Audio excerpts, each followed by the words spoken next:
पैसा वही इज्जत दिलाता है भैया जो लिखने और पढ़ने में नहीं मिलता है।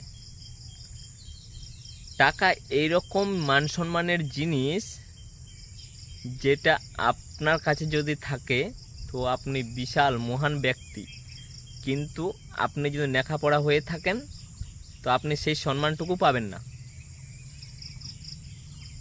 যারা খাটুনি করে পরিশ্রম করে বড় জায়গায় গিয়েছেন বা বিজনেস করছে তারাই হচ্ছে সফল ব্যক্তি।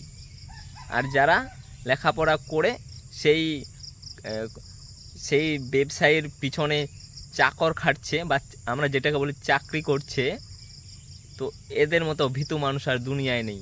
সবাই শুধু চাকরির পিছনে দৌড়ায়, লক্ষ লক্ষ টাকা ঘুষ দিয়ে দেয়, কিন্তু কেউ চেষ্টা করে না যে আমি একটা ব্যবসা করি।